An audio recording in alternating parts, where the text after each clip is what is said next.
And we'll keep drifting, floating together through the science of health, looping softly, endlessly, through the night with the wisdom of Barbara O'Neill.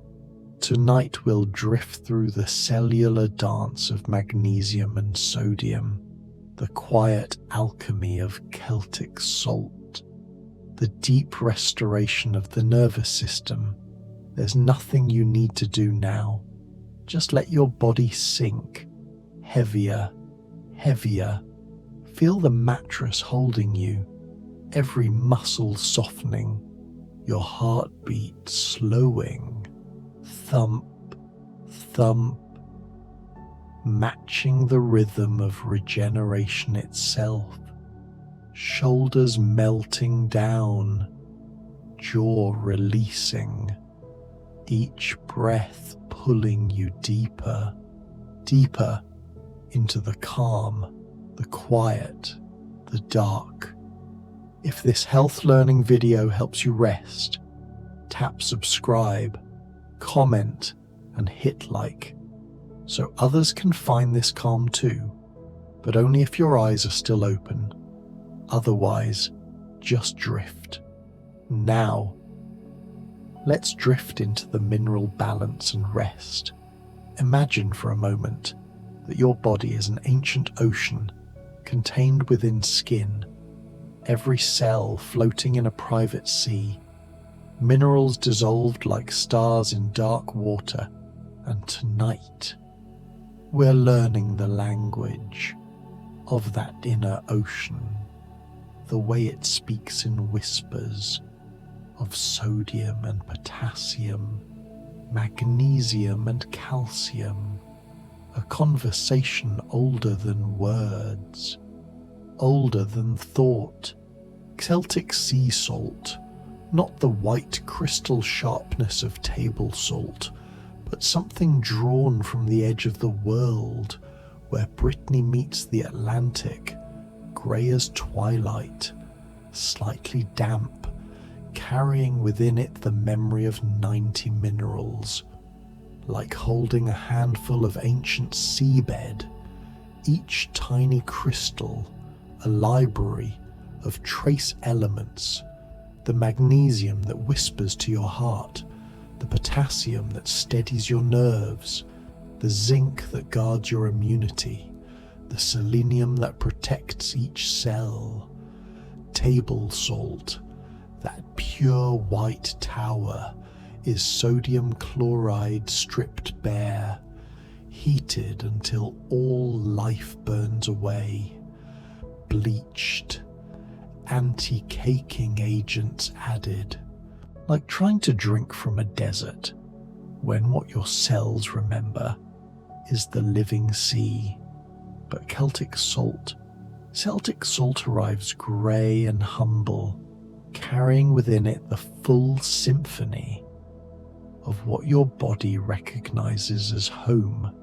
Your adrenal glands, two small pyramids sitting atop your kidneys, like tiny caps, no bigger than walnuts, and yet they conduct the entire orchestra of your stress response when you've pushed too long, slept too little, drunk too much coffee, worried too deeply. These small glands grow weary.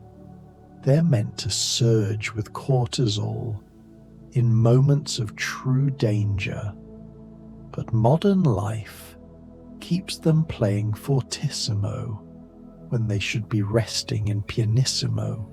Adrenal fatigue is like a battery that's been recharged too many times.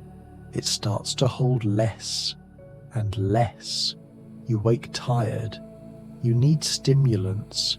You feel wired but exhausted. Your sleep grows thin. But here's what few know. The adrenals are salt-hungry organs. They need Celtic salt. They need minerals in their ancient proportions. Add a quarter teaspoon to your morning water. Let it dissolve on your tongue like snow and feel how your body recognizes home, caffeine, that dark temptation feels like energy, but it's borrowing from tomorrow's account. Each cup tells your adrenals, there's a tiger, release more cortisol, mobilize more sugar, when there is no tiger, only a Tuesday. This chronic activation depletes the very minerals we're trying to restore. So as you drift tonight, consider herbal coffee alternatives, roasted dandelion root, chicory, carob, drinks that taste of earth and warmth, without the debt, magnesium, the mineral of the parasympathetic nervous system, the rest and digest mode, where your body finally exhales.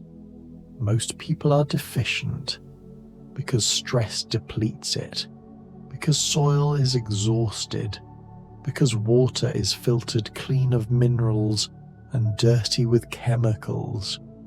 Your body contains about 25 grams of magnesium, in your bones mostly, but also in every enzyme that makes energy, every nerve that fires, every muscle that contracts and relaxes.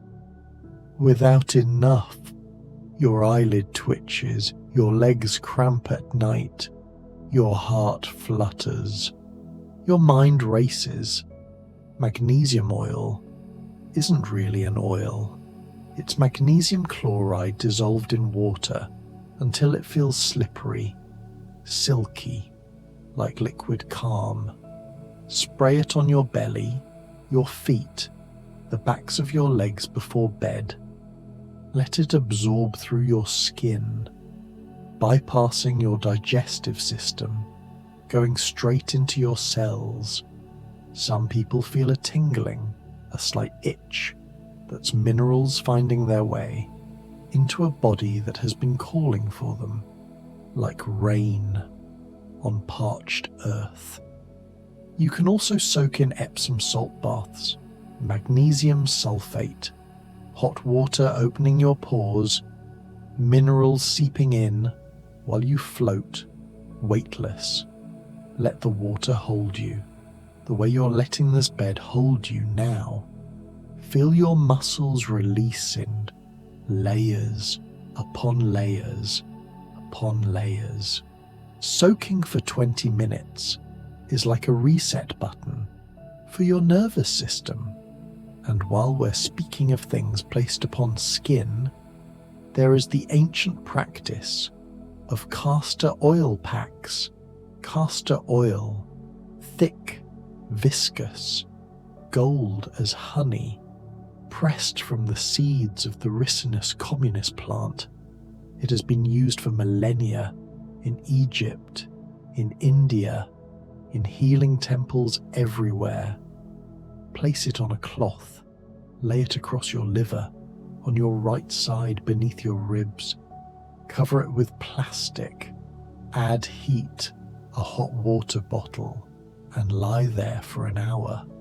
The ricinoleic acid penetrates deep, stimulating your lymphatic system, that hidden river system flowing beneath your skin, carrying away toxins, delivering immune cells.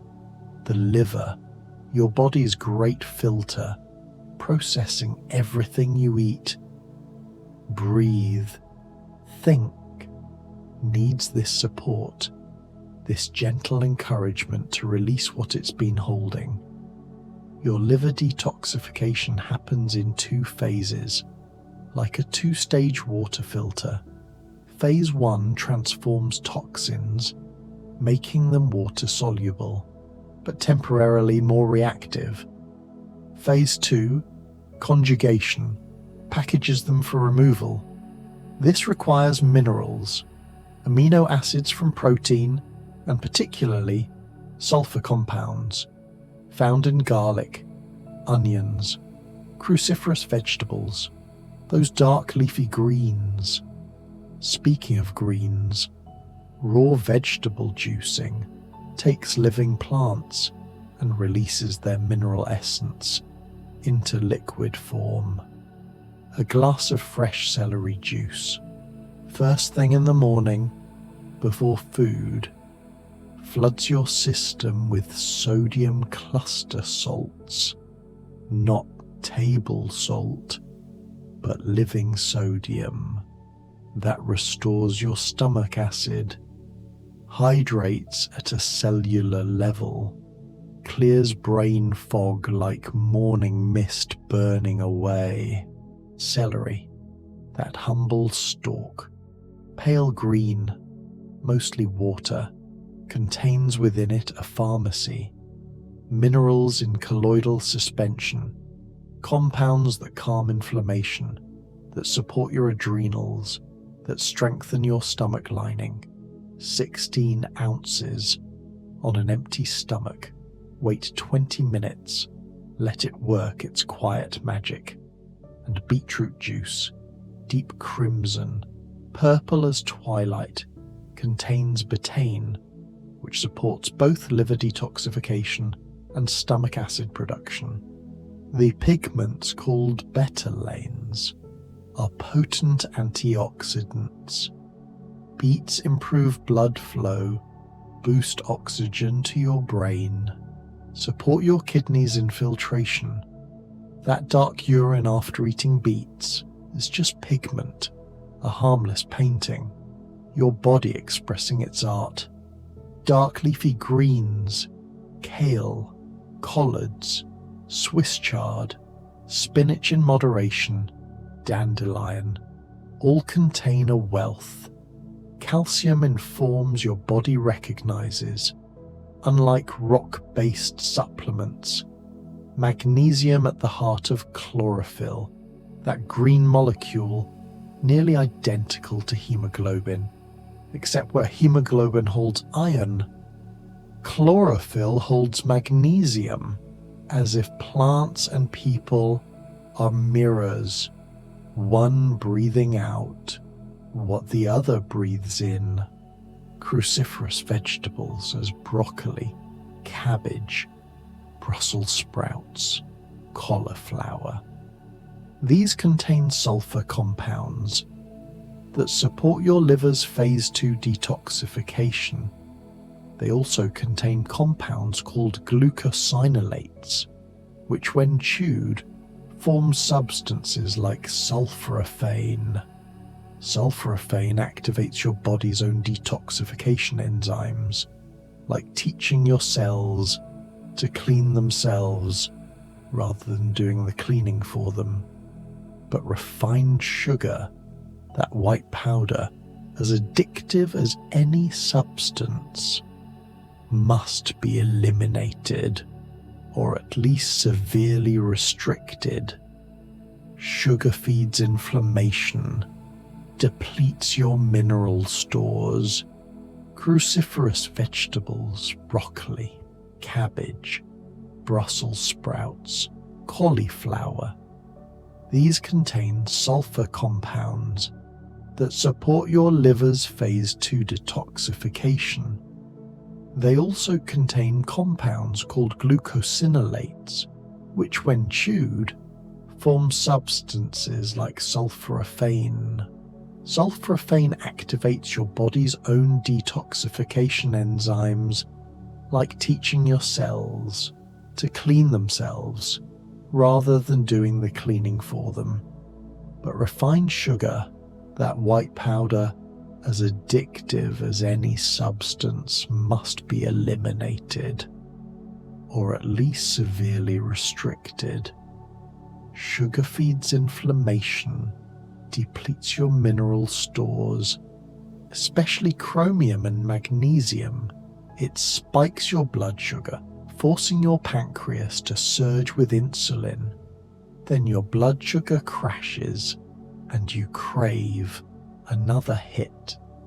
It's a roller coaster that wears out the machinery. Type 2 diabetes is often a mineral deficiency disease masked as a blood sugar problem. Chromium helps insulin work. Magnesium is required for glucose metabolism. Vanadium improves insulin sensitivity. When these are restored, along with removing refined carbohydrates, many people reverse what they were told was irreversible. Especially chromium and magnesium, it spikes your blood sugar, forcing your pancreas to surge with insulin.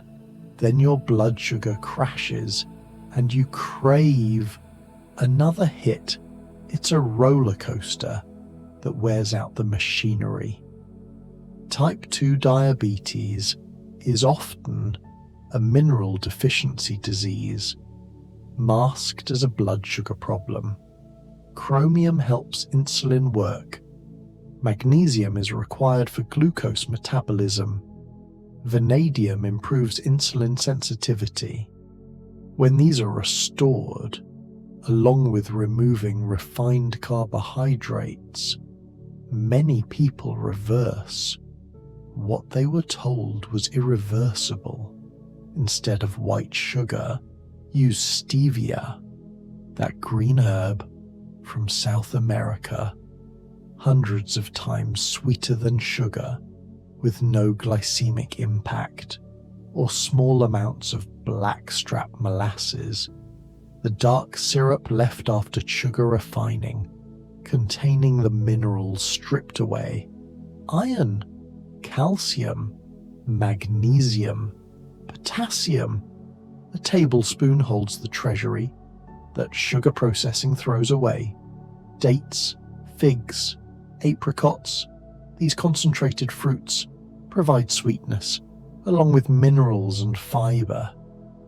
Dates are especially rich in potassium. Figs bring calcium. Apricots glow with beta-carotene, drying, concentrating their essence. Nature's candy, carrying medicine in every chew. Hydration is not just about water volume, it's about mineral balance, about electrolytes. Your body is not a barrel that you pour water into. It's a system of pumps and channels, of sodium-potassium pumps in every cell membrane, constantly working to maintain the right concentrations inside versus outside. This sodium-potassium pump is one of your body's most fundamental mechanisms. It uses about 30% of your resting energy, just maintaining these gradients. Sodium wants to rush into cells, potassium wants to rush out.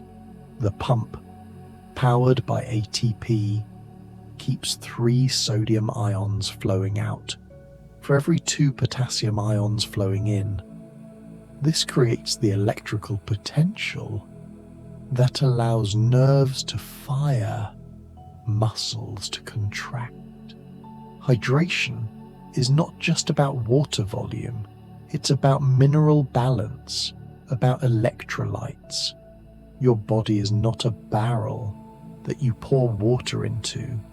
It's a system of pumps and channels, of sodium-potassium pumps in every cell membrane, constantly working to maintain the right concentrations inside versus outside. This sodium-potassium pump is one of your body's most fundamental mechanisms. It uses about 30% of your resting energy, just maintaining these gradients. Sodium wants to rush into cells, potassium wants to rush out.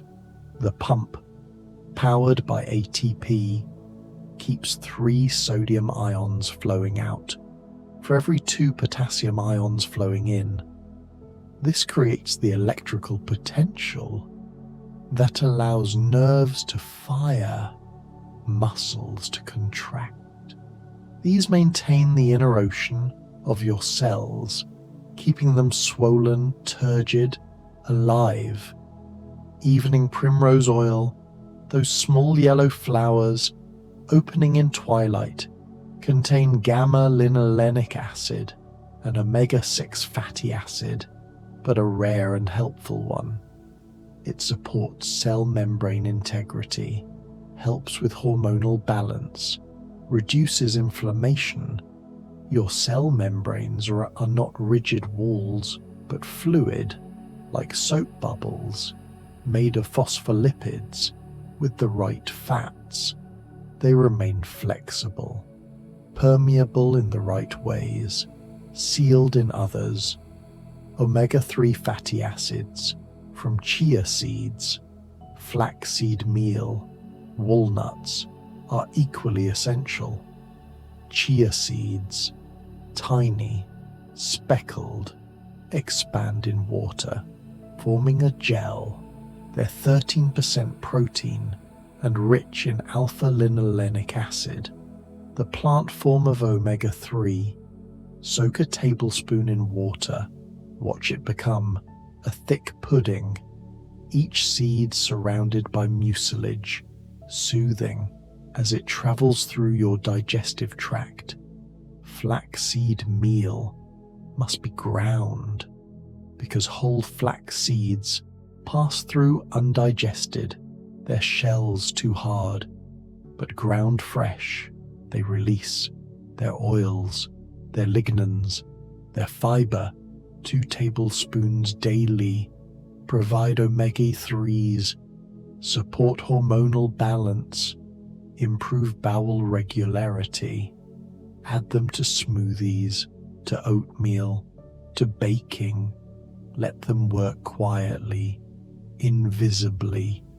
And speaking of oats, that humble grain, cultivated for thousands of years, is medicine for your nervous system.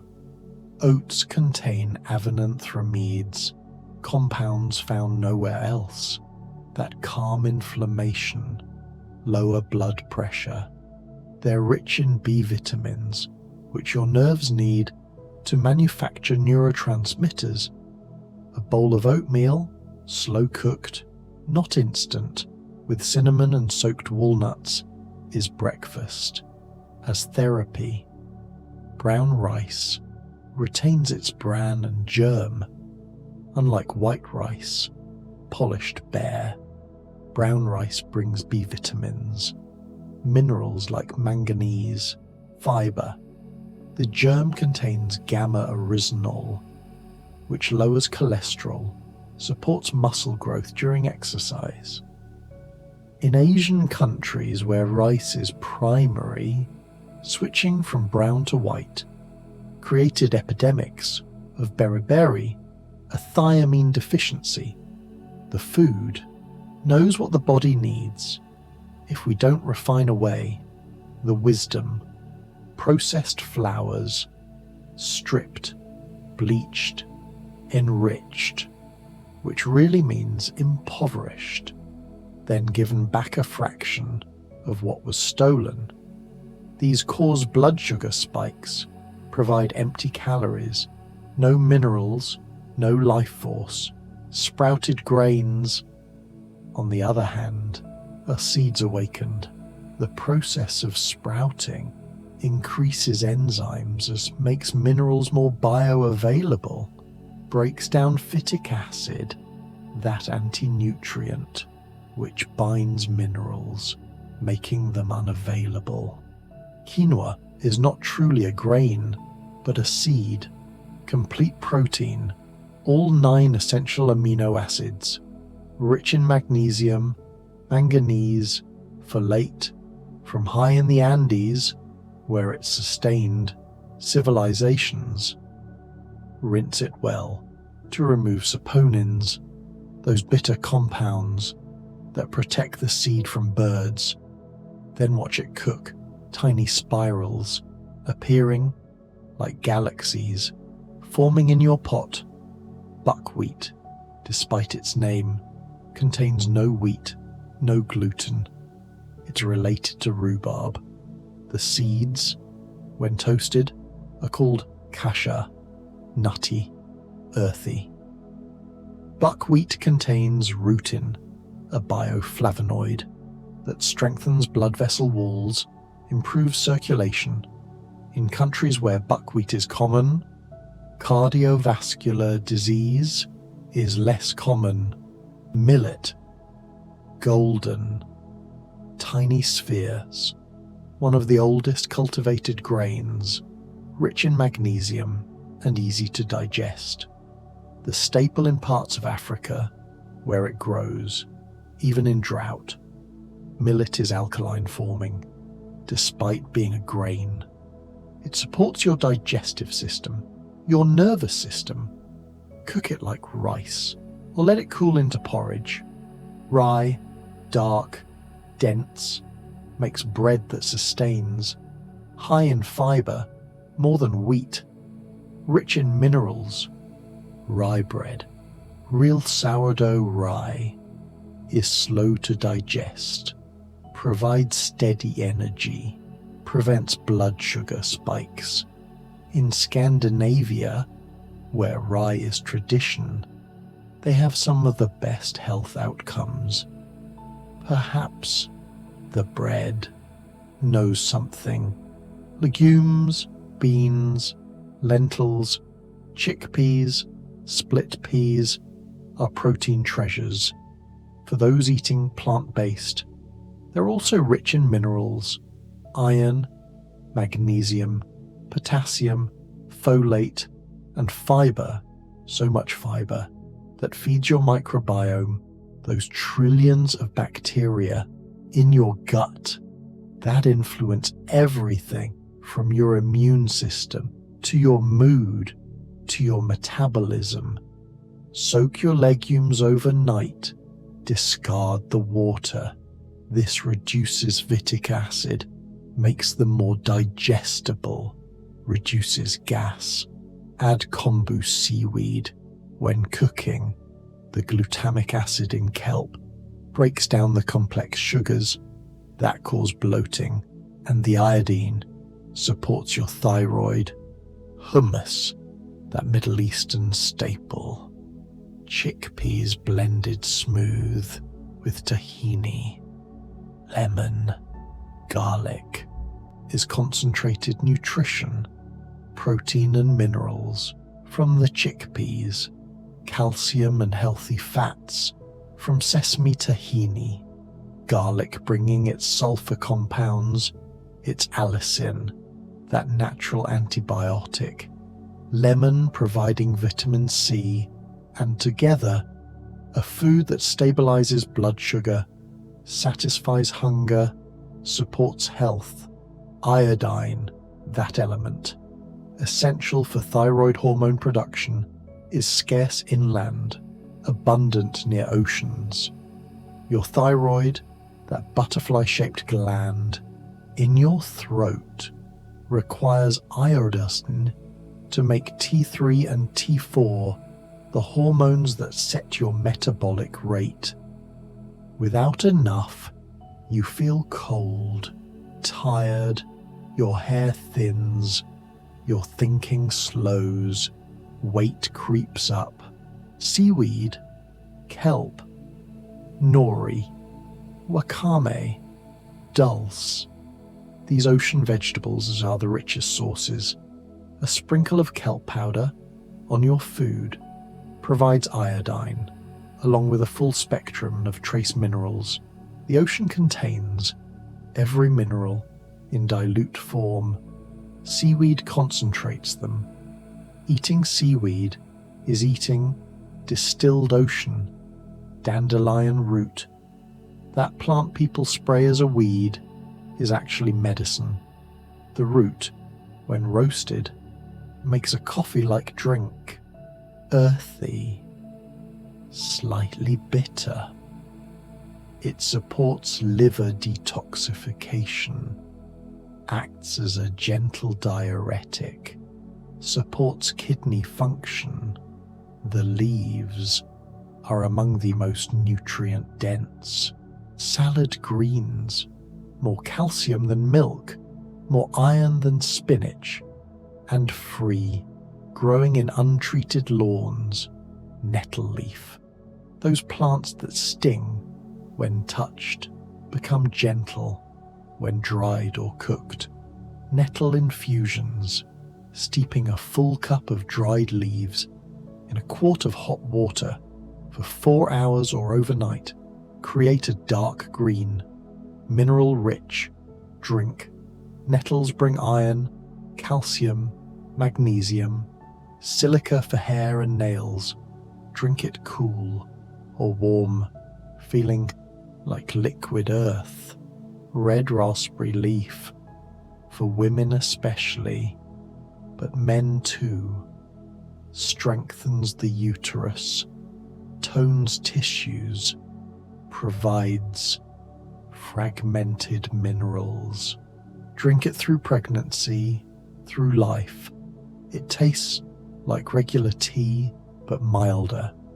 Each sip carrying minerals in forms the body recognizes as friendly.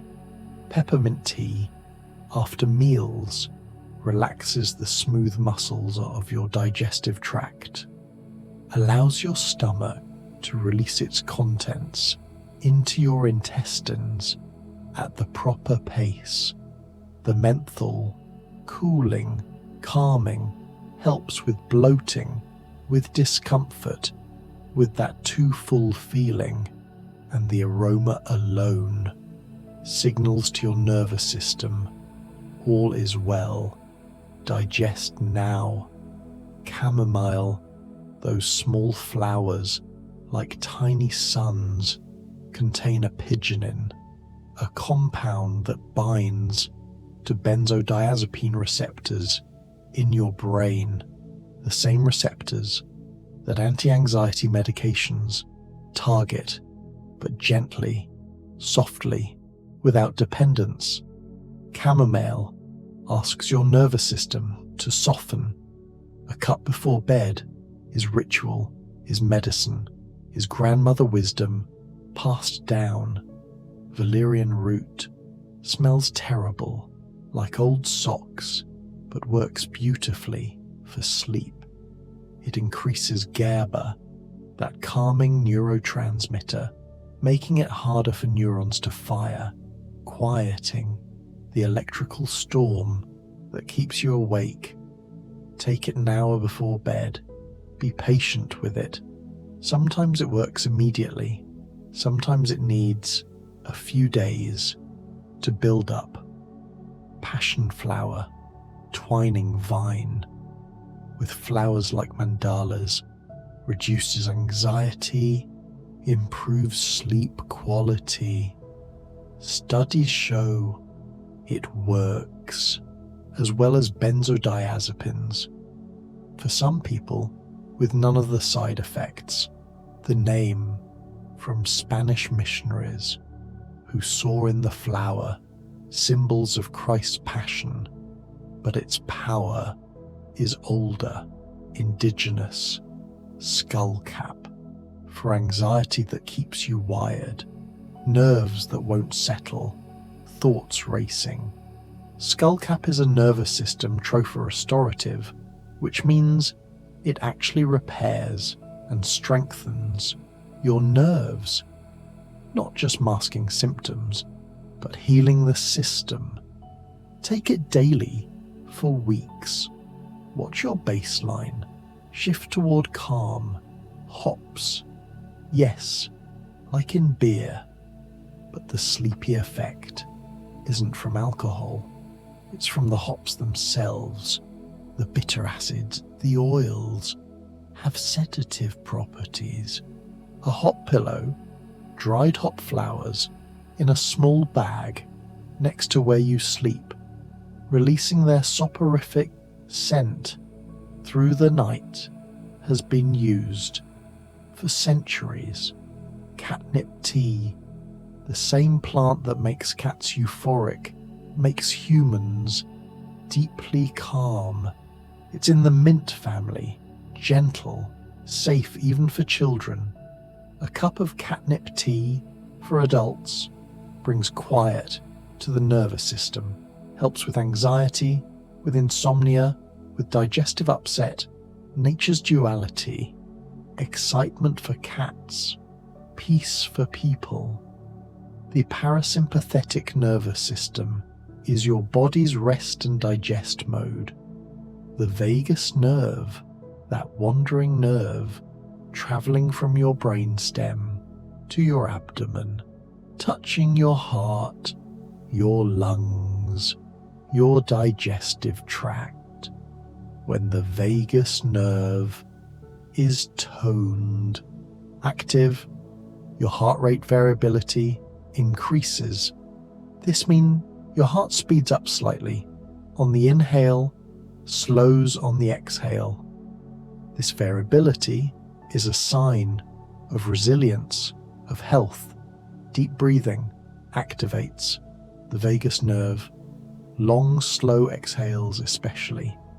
If the inhale is 2 counts, make the exhale 4 counts or 6. This signals safety to your nervous system. You only breathe slowly when you're safe. Your body trusts this signal and relaxes. Breath in for 2, 3, 4. Hold for 1. Exhale for 2, 3, 4, 5, 6, 7, 8. Feel your belly soften, your chest drops, your jaw unclenches. Again, inhale through your nose, 2, 3, 4, hold, exhale slowly, mouth or nose, 2, 3, 4, 5, 6, 7, 8. Let the wave of the breath carry away any remaining tension. Early sleep cycles before midnight are more restorative. Between 10 p.m. and 2 a.m., your body does most of its physical repair. Growth hormone surges, cellular cleanup intensifies, your lymphatic system, the brain's waste removal, works most effectively during deep sleep, flushing out amyloid proteins, metabolic waste. Going to bed early, even 9 p.m., aligns with your circadian rhythm, that ancient timekeeper. Humans evolved, sleeping when it's dark, waking with the sun. Only recently did we extend our days with artificial light, and our health pays the price. The circadian rhythms is controlled by your suprachiasmatic nucleus, a tiny region in your hypothalamus containing about 20,000 neurons. These cells keep time even in constant darkness. But light, especially blue light, resets them daily. Morning sunlight tells them this is the beginning of the active phase. Melatonin production starts as darkness falls. Melatonin, that hormone made from serotonin, which is made from tryptophan, requires B vitamins, magnesium, zinc. Another reason minerals matter. Without adequate cofactors, your sleep hormone simply can't be manufactured. Blue light from screens, from LEDs, suppresses melatonin, tricks your brain into thinking it's still day. Use blue light blocking glasses or apps after sunset. Better yet, turn off screens 2 hours before bed. Read under warm light. Talk, journal, stretch. Stretching before bed signals your body to release. Gentle forward folds, child's pose, legs up the wall. Nothing intense, nothing that raises your heart rate. Just slow, mindful movement. Feeling your muscles lengthen, your fascia, that web of connective tissue and soften. Every stretch is permission to let go. Hydrotherapy, the therapeutic use of water, takes many forms. Hot and cold showers, immersion in different temperatures, teach your blood vessels to constrict and dilate. This improves circulation, strengthens your immune system. The shock of cold releases adrenaline, followed by calm. The warmth opens, relaxes. Contrast showers alternate between hot water for 3 minutes and cold for 30 seconds. Repeat 3 times. End on cold. This pushes blood from surface to core and back again, like massage from the inside.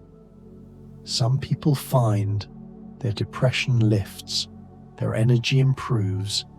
It's uncomfortable, yes, but that discomfort is medicine. Dry skin brushing with a natural bristle brush before your shower, brushes toward your heart, long strokes starting at your feet. This stimulates your lymphatic system, that often forgotten circulation of immune fluid. Lymph doesn't have a pump like blood has your heart. It relies on movement, on compression, on massage. Dry brushing helps lymph flow, carrying away cellular waste, delivering immune cells to where they're needed. Your lymphatic system is a river system running parallel to your blood vessels, but lymph moves slowly. It picks up proteins and waste products from tissues, carries them to lymph nodes where immune cells scan for threats. Then eventually, lymph rejoins your bloodstream near your heart. When lymph stagnates, you feel puffy, heavy. Your skin loses glow. Moving, especially jumping on a trampoline called rebounding, creates gravitational changes that pump lymph, even gentle, rhythmic, bouncing. While lying here, you don't need to move, but tomorrow, remember, movement is medicine. Strengthening your immune system isn't about taking one magic supplement. It's creating the conditions for your body to thrive. Adequate sleep, mineral-rich diet, stress reduction, sunshine, movement, all these build, and the lack of them diminishes. Your immune system is distributed throughout your body. White blood cells patrolling, lymph nodes scanning, bone marrow generating, your thymus teaching, young immune cells what belongs and what doesn't. Avoiding animal fats, particularly from conventional sources, reduces inflammation. Animals, especially those raised in confinement, concentrate toxins in their fat, pesticides, hormones, antibiotics. These bioaccumulate up the food chain. When you eat the fat of animals, you inherit their toxic load. Plant-based nutrition, or at least plant-predominant, provides fiber, which animal foods completely lack. It provides phytonutrients, those plant compounds, like 100,000 different ones, each with effects: carotenoids, flavonoids, polyphenols. These aren't essential nutrients. You won't develop a deficiency disease without them. but they are health enhancing, protective. They turn on good genes, turn off inflammatory ones. Raw nuts and seeds are packages of nutrition. Each nut is a potential tree containing everything needed to grow roots, branches. Brazil nuts bring selenium, just 2 a day, meets your needs. Selenium supports thyroid function, is part of glutathione peroxidase, your body's master antioxidant, but too much is toxic. So just 2, no more. Pumpkin seeds, pepitas are rich in zinc, that mineral, essential for immune function, for wound healing, for DNA synthesis, for taste and smell. Zinc deficiency is more common than most realize. Signs include frequent infections, poor wound healing, loss of taste, white spots on nails.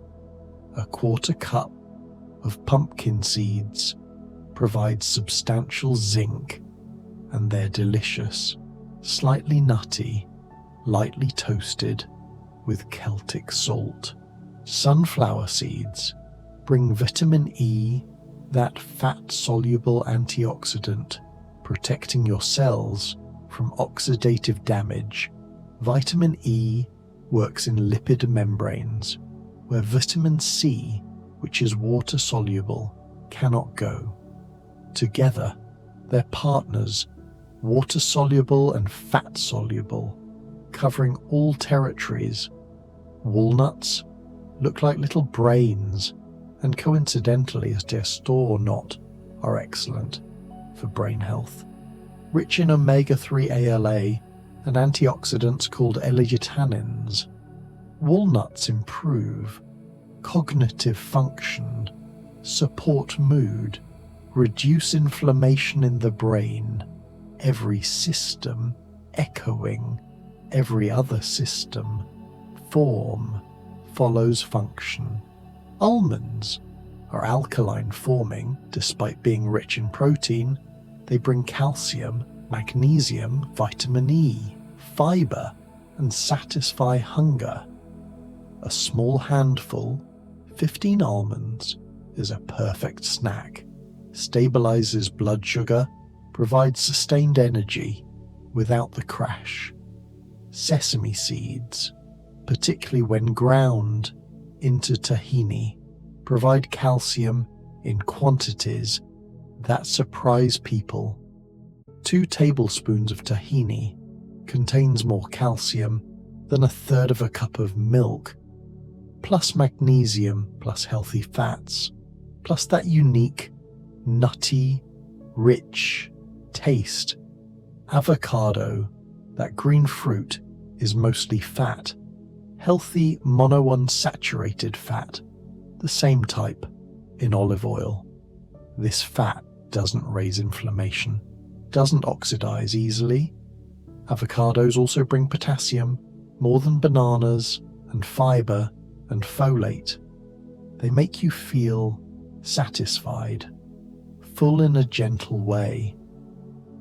Coconut oil is saturated fat, but mostly medium-chain triglycerides, which the body handles differently than long-chain fats. MCTs go straight to the liver to be used for energy. Coconut oil is stable at high heat, good for cooking, and for some people, supports metabolism. Cold-pressed olive oil, especially extra virgin, from the first pressing, dark green, peppery, is medicine, rich in oleic acid, that monounsaturated fat and polyphenols, antioxidants that protect the oil itself and you. Drizzle it on salads, on vegetables, after cooking. Heat destroys some of its benefits, so save your best olive oil for finishing, for blessing, your food, sunshine, on your skin, creates vitamin D. That's not a vitamin actually, but a hormone influencing thousands of genes. Your skin contains 7-dehydrocholesterol. When UVB light hits it, photochemical reactions convert it to cholecalciferol, vitamin D3. This travels to your liver, then kidneys, where it becomes calcitriol, the active form. Vitamin D regulates calcium absorption, bone mineralization, immune function, mood, cell growth. People with higher vitamin D levels have lower rates of cancer, of autoimmune disease, of depression. Just 20 minutes, midday sun on arms and legs several times a week can maintain adequate levels if you're not too far north, not too dark-skinned, in a sunny climate. For many people though, especially in winter, supplementation helps. Or cod liver oil, which our grandparents were forced to swallow, knowing without knowing that it prevented rickets, supported immunity, sharpened minds. Grounding us or earthing is walking barefoot on the earth, grass, sand, soil, even concrete. These conduct the earth's electrons into your body, acting as antioxidants, neutralizing free radicals. This sounds far-fetched, except studies show it reduces inflammation, improves sleep, decreases pain, normalizes cortisol rhythm. The earth has a negative charge. Modern life keeps us insulated. Rubber-soled shoes, elevated floors. We never touch the ground. But when we do, when skin meets earth, something ancient remembers. Your body relaxes at a level you didn't know was tense. Walking in nature combines to movement, fresh air, green exposure. Studies show time in forests lowers stress hormones, raises immune cell count, improves mood. The Japanese call it Shinrin-yoku, forest bathing, not exercising, just being among trees, breathing their phytoncides, those airborne chemicals trees release to protect themselves, which somehow protect us too.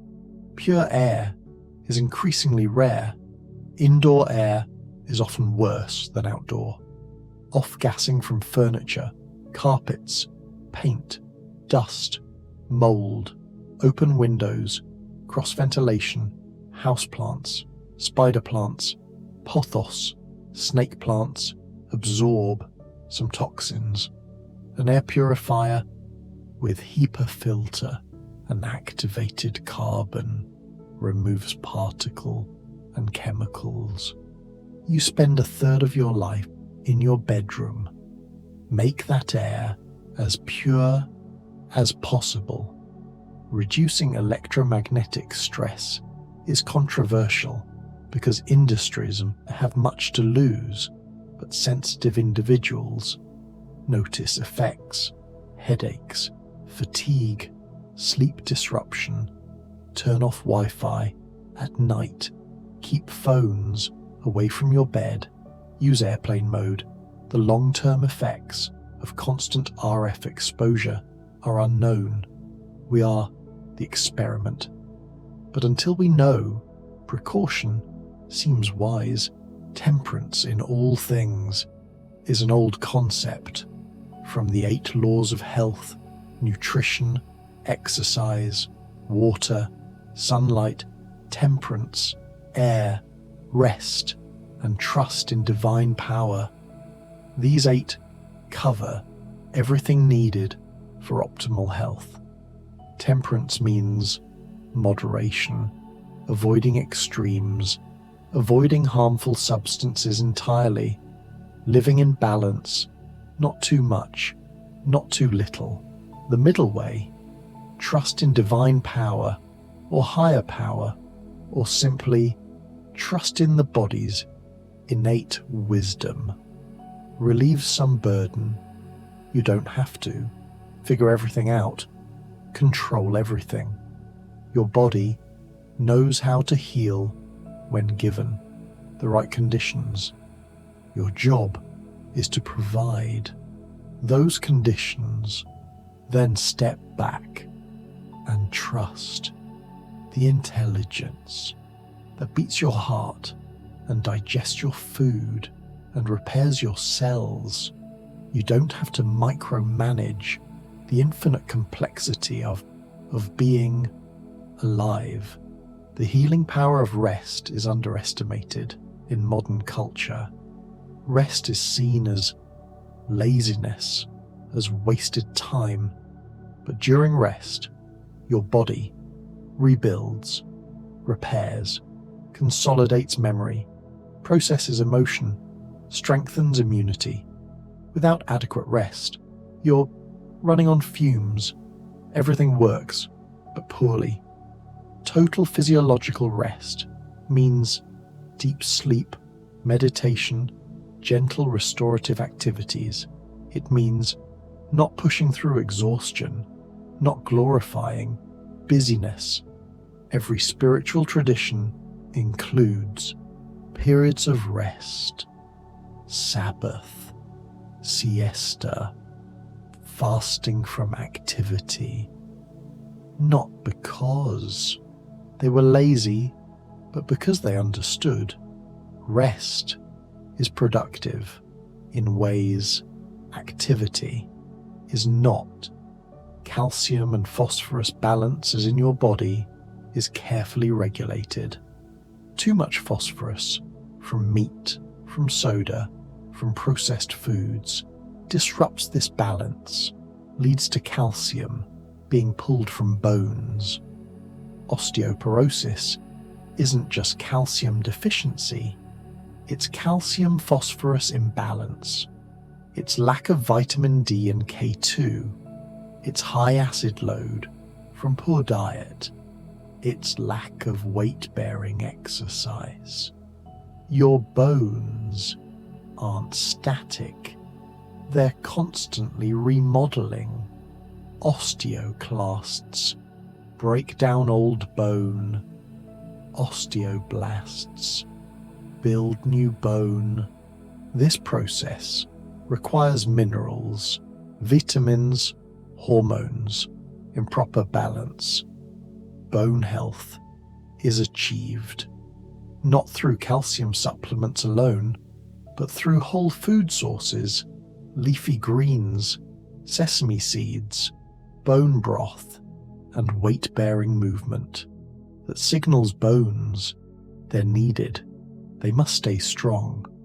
Bone broth simmered for hours with bones and a bit of vinegar to pull minerals from the strix creates a nutrient-dense, easy-to-absorb liquid, collagen, glycine, proline, gelatin, minerals, all in forms your body easily assimilates.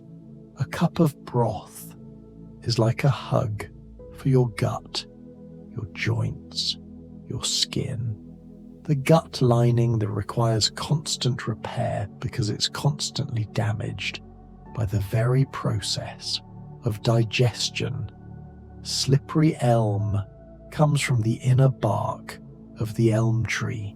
Powdered, mixed with water, it becomes a gel that soothes inflamed mucous membranes, lines the gut protecting, healing, allowing repair to occur. Charcoal, activated charcoal, is burned wood or coconut shells heated in absence of oxygen, creating a highly porous substance. It adsorbs, meaning binds to, toxins, heavy metals in the gut, preventing absorption. It's used in emergency rooms for poisonings, but also useful for food poisoning, for gas and bloating, for detoxification protocols. Take it away from other supplements, because it binds everything, not just toxins. The acid-alkaline balancer in your body is tightly controlled. Your blood pH stays between 735 and 745, a narrow range outside which you die. But your body has to work to maintain this. If you eat an acid-forming diet, lots of meat, lots of grain, lots of sugar, your body must buffer those acids. It uses minerals from your bones to do so. Over decades, this contributes to osteoporosis, to kidney stones, to inflammation. Plant foods are generally alkaline forming. They provide minerals in organic forms that alkalinize. Animal foods and processed foods are acid forming. This doesn't mean you can't eat them, but the ratio matters. Aim for 70% alkaline, 30% acid. This supports bone health, kidney health, energy levels, reduces inflammation. Lemon water in the morning seems acidic, but once metabolized, the citric acid breaks down, leaving behind mineral salts, which are alkalizing. A squeeze of lemon in warm water stimulates digestion, provides vitamin C, hydrates, signals to your body time to wake, to cleanse. Distilled water has had all minerals removed through evaporation and condensation. Some say this is pure, others warn it leaches minerals from your body. The truth is probably nuanced. Short term, distilled water is fine. Long term, it may contribute to deficiency if your diet is also deficient. Structured water is controversial. Some claim that water exposed to movement, to minerals, to certain frequencies becomes more hydrating, more beneficial. The science is unclear, but water found in nature, in springs, in flowing streams, is indeed different than water from plastic bottles. Perhaps structure matters, or perhaps it's the minerals, the lack of contaminants, the freshness. Water intake timing matters less than total intake, but some principles help. Drink upon waking to rehydrate. Drink before meals to aid digestion. Avoid large amounts with meals, as this can dilute stomach acid. Drink between meals. Listen to your thirst. Your urine should be pale yellow, not clear, not dark. That's the target. That's hydrated, but not over-diluted. Avoiding ice-cold drinks is traditional in many healing systems. Chinese medicine, Ayurveda, they believe cold douses your digestive fire, makes your body work harder to warm the liquid, to process it. Room temperature or warm is preferred, especially for those with weak digestion. Warm herbal infusions throughout the day provide minerals, hydration, therapeutic compounds, each herb a different gift, but most importantly, and that ritual of preparing, of holding a warm cup, the pause, the sip, the moment before you continue. And here, now, feel your body sinking deeper, every muscle mentioned relaxing more, every system returning to homeostasis, the sodium-potassium pumps humming quietly, the minerals finding their places, your cells bathed in an inner ocean of perfect salinity, your adrenals finally allowed to rest, your nervous system tuned to parasympathetic, the production line of restoration beginning its night shift while you drift deeper and deeper. Blood pressure, when regulated naturally through diet, through minerals, through stress reduction, responds beautifully. Potassium and magnesium relax blood vessel walls. Celtic salt provides sodium without the excess associated with hypertension. The real problem with table salt isn't sodium, it's the lack of balancing minerals. It's the excess beyond what food naturally provides. Studies on the DASH diet, dietary approaches to stop hypertension, show massive benefits. What is it? Simply lots of vegetables, fruits, whole grains, nuts, minimal processed food. In other words, what humans ate before we processed everything. A revelation that sounds like common sense. Natural cancer prevention is a vast topic, but mineral balance plays a role. Selenium helps cells repair DNA damage. Zinc supports immune surveillance.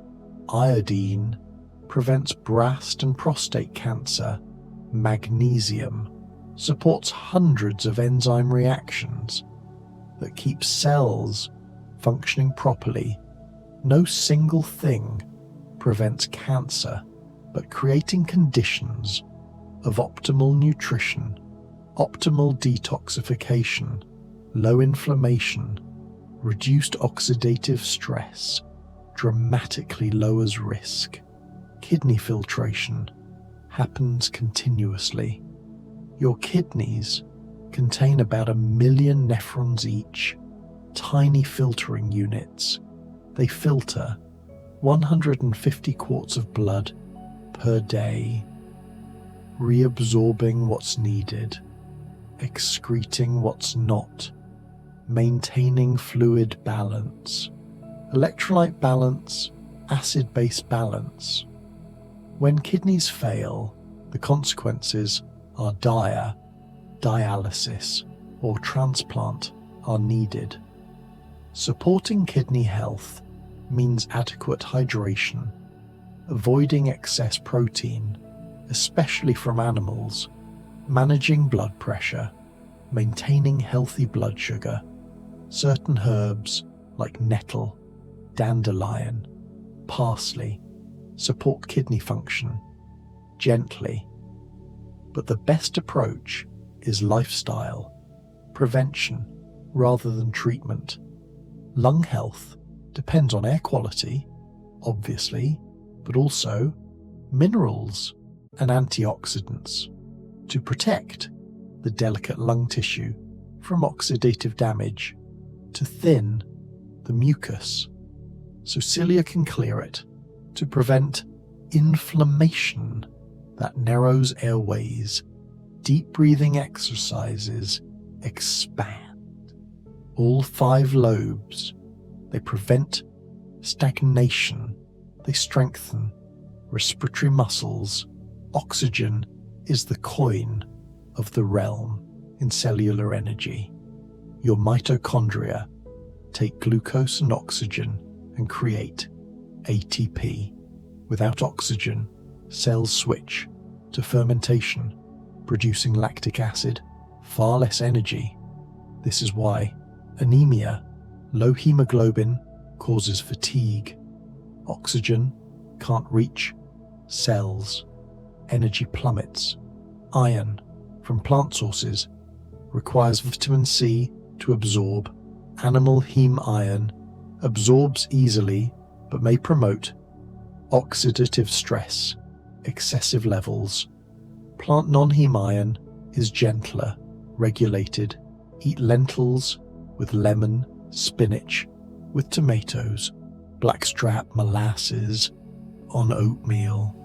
The vitamin C converts ferric to ferrous, which absorbs into your intestinal cells.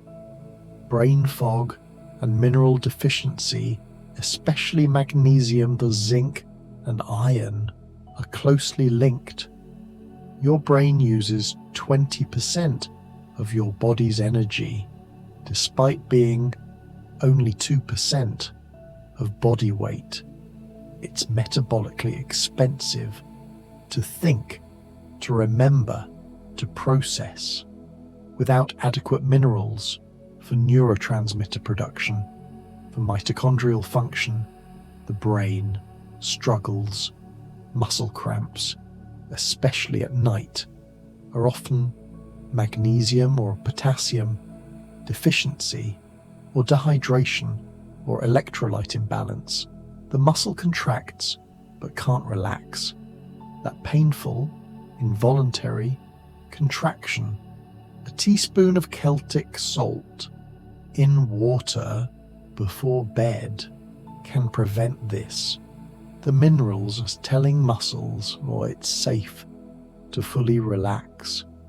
The cell membrane integrity depends on proper fats in the membrane, proper minerals maintaining gradients, proper proteins forming channels and pumps.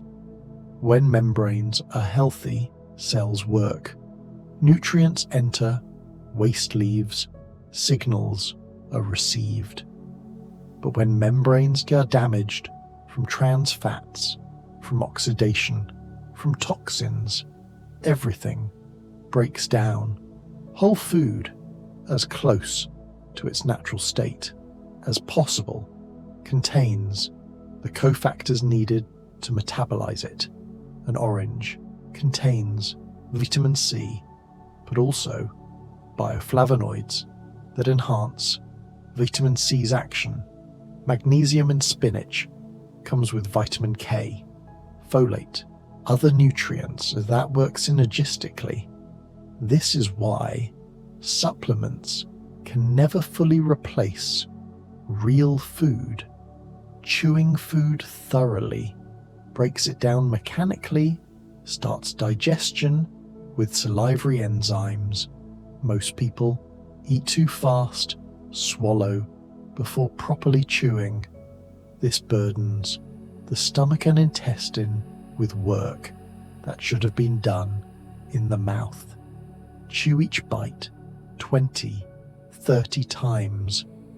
Notice how flavors change, how texture changes, how eventually even solid food becomes liquid. Digestive enzymes are proteins that break down macronutrients. Amylase for carbohydrates, protease for proteins, lipase for fats. Your pancreas produces these, but as you age, production declines. Eating raw foods provides some enzymes. Papaya, pineapple are especially rich. Their enzymes help digest the meal they're part of. Probiotics and fermented foods introduce beneficial bacteria. Your gut microbiome weighs about 2 kilograms, contains more bacterial cells than you have human cells. These bacteria produce B vitamins, vitamin K, short-chain fatty acids that feed your intestinal lining. They train your immune system. They influence your brain via the gut-brain axis. Sauerkraut, kimchi, kefir, yogurt, kombucha, miso, tempeh. These traditional foods provide billions of probiotics per serving. A small amount daily maintains a healthy population. The diversity of species matters more than total count. Different foods provide different strains. The microbiome has been called your second brain. It produces 90% of your body's serotonin. It affects mood, anxiety, cognition. When your gut bacteria are healthy, you feel better mentally and physically. When they're disrupted by antibiotics, by processed food, by stress, everything suffers. And now, feel your gut relaxed all the way down. The trillions of bacteria working through the night, fermenting, producing, protecting your intestinal lining intact, strong, permeable in the right ways, sealed in the necessary ways. No inflammation, just quiet, efficient, processing. You don't have to think about it.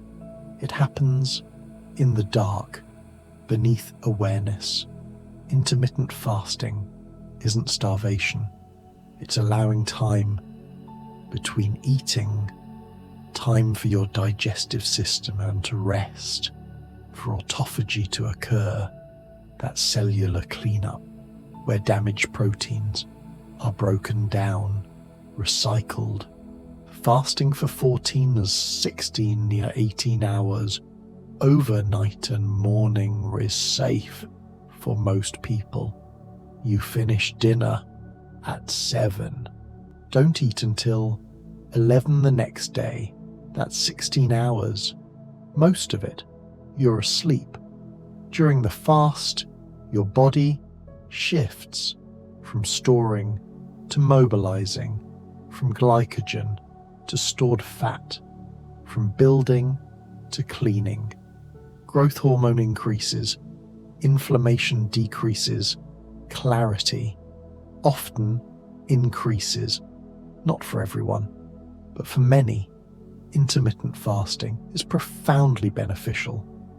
Cayenne pepper, capsaicin, increases circulation, opens blood vessels, stimulates mucus production, which protects stomach lining.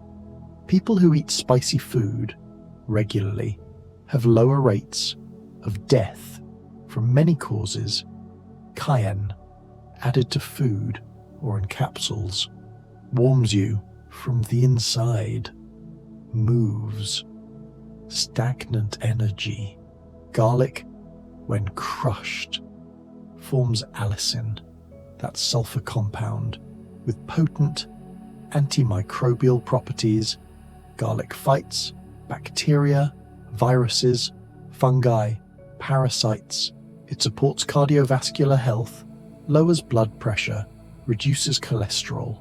A clove a day keeps much at bay. Eat it raw for maximum benefit, chopped and rested 10 minutes before adding to food. Onions, in the same family, also contain sulfur compounds. They make you cry because when cut, they release enzymes that form sulfuric acid. But this irritant is protective. Onion support immune function, reduce inflammation, and onion poultice, applied to the chest in traditional medicine, helps break up congestion, helps the body expel what doesn't belong. And as you lie here, feel your lungs expanding, contracting, air flowing in and out, each breath bringing oxygen, removing carbon dioxide, that essential exchange, without thought, without effort, your body knowing exactly how much, how fast, responding to blood pH, to oxygen levels, perfectly calibrated by millions of years of evolution. Trust it. Trust the breath. Your immune system works invisibly, constantly. Phagocytes, consuming invaders, natural killer cells, destroying virus-infected cells, B cells, making antibodies, T cells, coordinating, remembering, a distributed intelligence, defending against chaos, against entropy, maintaining the boundary between self and not self. This requires nutrients, vitamin C for immune cell function, zinc for proliferation, vitamin D for modulation, adequate protein for antibody production. When you're run down, these needs increase, and if not met, susceptibility increases. Infections take hold. Recovery takes longer. But when well nourished, rested, with stress managed, your immunity is robust. You encounter pathogens daily. Most your body handles without symptoms. You never know the battles won in silence. Be grateful to your immune system. Thank it. Send it appreciation as you drift deeper into restorative sleep. And so we continue floating through this biochemistry, this poetry written in elements and compounds, this body that you are simultaneously matter and mystery, machine and miracle, understood and unfathomable, the minerals finding their places, the cells doing their endless work, and you, consciousness, aware of it all beginning to let go of awareness, to slip beneath thought, beneath knowledge, into the dark, healing waters of deep sleep. The body keeps healing through darkness, through rest, in ways we understand and ways we can only sense. Trust it. Trust this body. It knows what you've forgotten, how to repair, how to regenerate, how to become new while remaining. You let go, let the systems do their work. You've provided the minerals, the knowledge, the intention. Now, provide the space, the time, the sacred dark of total physiological rest, and we'll continue in a moment through more landscapes of health, more pathways of healing. But for now, sink deeper, heavier into this mattress to your breath, slower, softer, your heartbeat steady, calm, the minerals balancing in your blood, in your cells, the sodium-potassium pump humming its electric song, and you drifting through inner space, through the cellular night, where all healing truly begins, continuing our drift through the inner landscapes of cellular restoration, where part 1 dissolved into the dark waters of immunity and breath, we now emerge gently into new territories of healing, never waking, only deepening the trance of regeneration. Wheat germ, that tiny embryo at the heart of the wheat kernel, as contains concentrated life force. Vitamin E in its natural form, not isolated alpha tocopherol, but the full spectrum of tocopherols and tocotrienols working together as nature designed. 2 tablespoons sprinkled on cereal, blended in smoothies, provides antioxidant protection, supports circulation, protects cell membranes from oxidative damage. Vitamin E is fat-soluble, stored in your tissues, unlike vitamin C, which you must replenish daily. Vitamin E accumulates, protects, waits in the lipid layers of every membrane.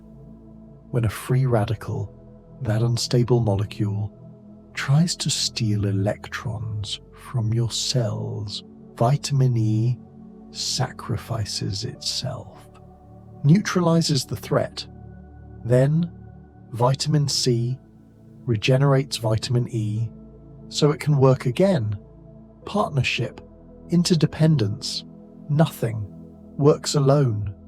Barley water, an ancient drink made by simmering pearl barley in water, straining, adding lemon, perhaps honey, creates a soothing, slightly thick beverage, rich in beta-glucans, those soluble fibers that lower cholesterol, support gut bacteria, stabilize blood sugar. In hot summers, barley water was traditional for cooling, for soothing urinary tract, for gentle nutrition during illness. Barley itself, one of the oldest cultivated grains, contains selenium, phosphorus, copper, manganese, more fiber than many grains. Barley makes you feel satisfied, sustained, without heaviness, in soups, in salads, as a side dish, or simply as this ancient water, this liquid of forgotten wisdom. Copper balance is delicate. You need copper for iron metabolism, for connective tissue formation, for nerve function, for melanin production. But too much competes with zinc, causes oxidative stress.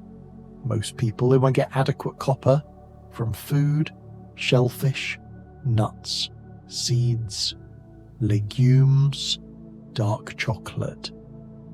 Deficiency is rare, except in cases of malabsorption. But supplementing copper without measuring levels, without balancing zinc, can create problems. The trace minerals copper, zinc, selenium, iodine, manganese, chromium, molybdenum, they're called trace because you need tiny amounts, micrograms. But that doesn't mean they're less important. They're cofactors in thousands of enzymes.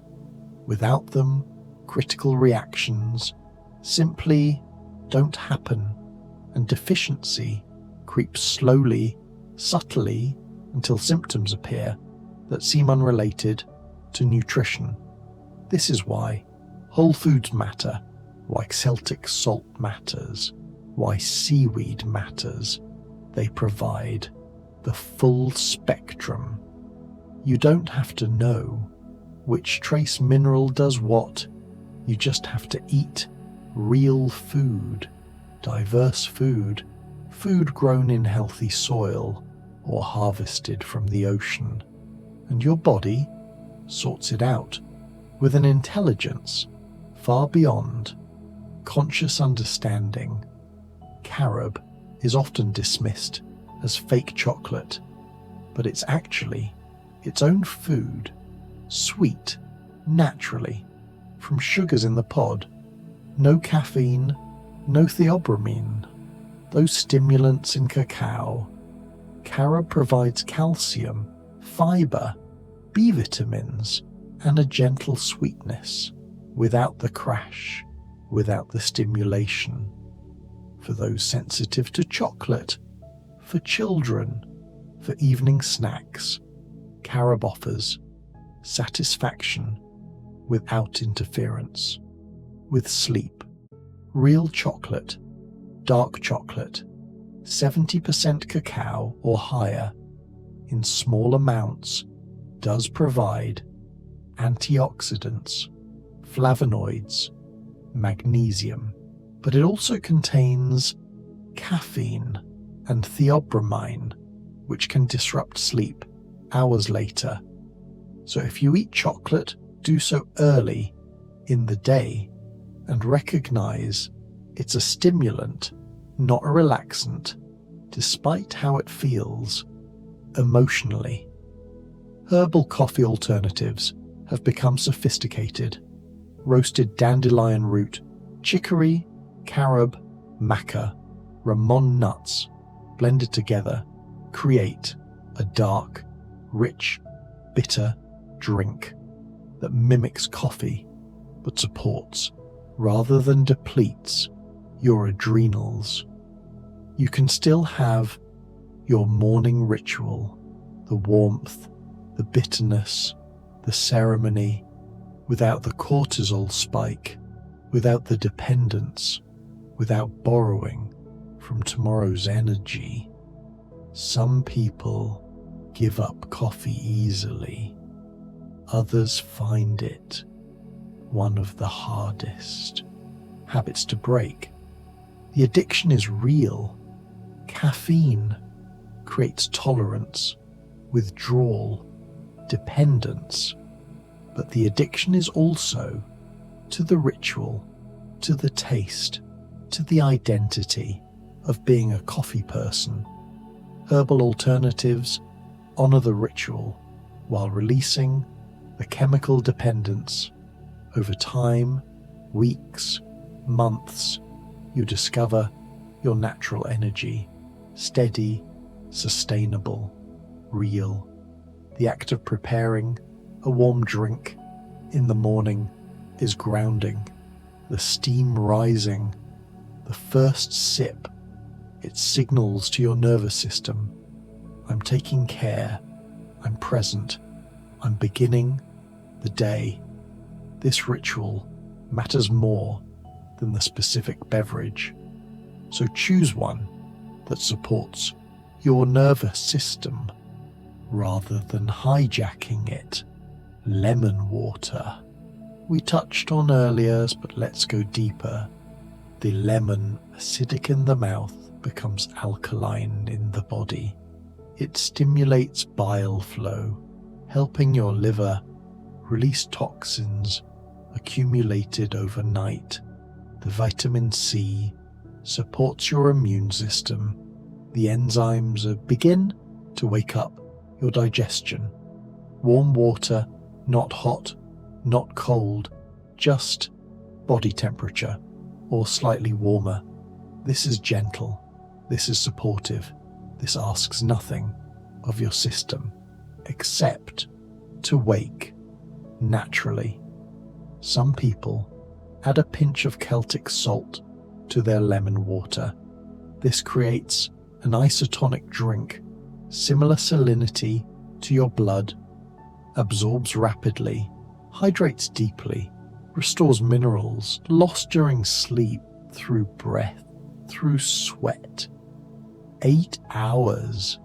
Without water, your body needs gentle rehydration, not coffee, which is a diuretic, which depletes further, but mineral water, lemon water, herbal tea, beetroot. That deep purple root is a vascular superfood, contains nitrates, which your body converts to nitric oxide. Nitric oxide relaxes blood vessel walls, improves blood flow, lowers blood pressure, enhances oxygen delivery. Athletes use beetroot juice before performance because it improves endurance, efficiency, but everyone benefits from better circulation.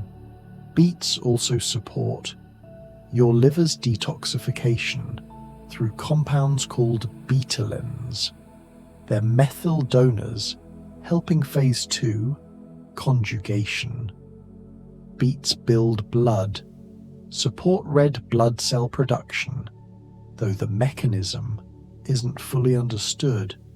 Traditional medicine has always known that red foods build red blood. Sometimes the ancients knew before science could explain. You can eat beets, roasted, grated raw, juiced, pickled. Each form provides slightly different benefits. Raw preserves more enzymes. Cooked is easier to digest. Juice is concentrated, rapid absorption. Listen to your body. Some tolerate raw vegetables well. Others need everything cooked. There's no one perfect way. There's only what works for you right now, which may change as you heal. Celery juice has become almost trendy, but the trendiness doesn't diminish its value. Celery contains sodium cluster salts, a term from medical medium Anthony William. Not exactly recognized by science, but the effects are recognized by thousands who drink it. Improved digestion, reduced bloating, better skin, mental clarity, reduced inflammation. Whether you believe in cluster salt or simply recognize that celery is mineral-rich, hydrating, and contains anti-inflammatory compounds like apigenin, the results speak. 16 ounces straight on an empty stomach. Nothing added. This isn't a health fad. This is a therapy, a gentle, effective, accessible therapy for gut healing especially. Celery juice is profound. Walking in nature combines so many healing elements. Movement, which stimulates lymphatic flow, pumps blood, strengthens bones. Fresh air, filled with negative ions, near water, near trees, sunlight on your skin, in your eyes, setting circadian rhythm. Green, the color most restful to the eyes. Studies show that even looking at images of nature lowers stress hormones, but walking in actual nature, embodied, breathing, moving, this is medicine beyond any pill. In Japan, forest bathing, Shinrin-yoku, is prescribed by doctors covered by insurance because the data shows it works. 2 hours in a forest raises natural killer cells for days afterwards, lowers cortisol, lowers blood pressure, improves mood, enhances creativity, and it's free. It's available. It requires no equipment, no membership, just a forest or a park and willingness to slow down, to breathe, to be with trees.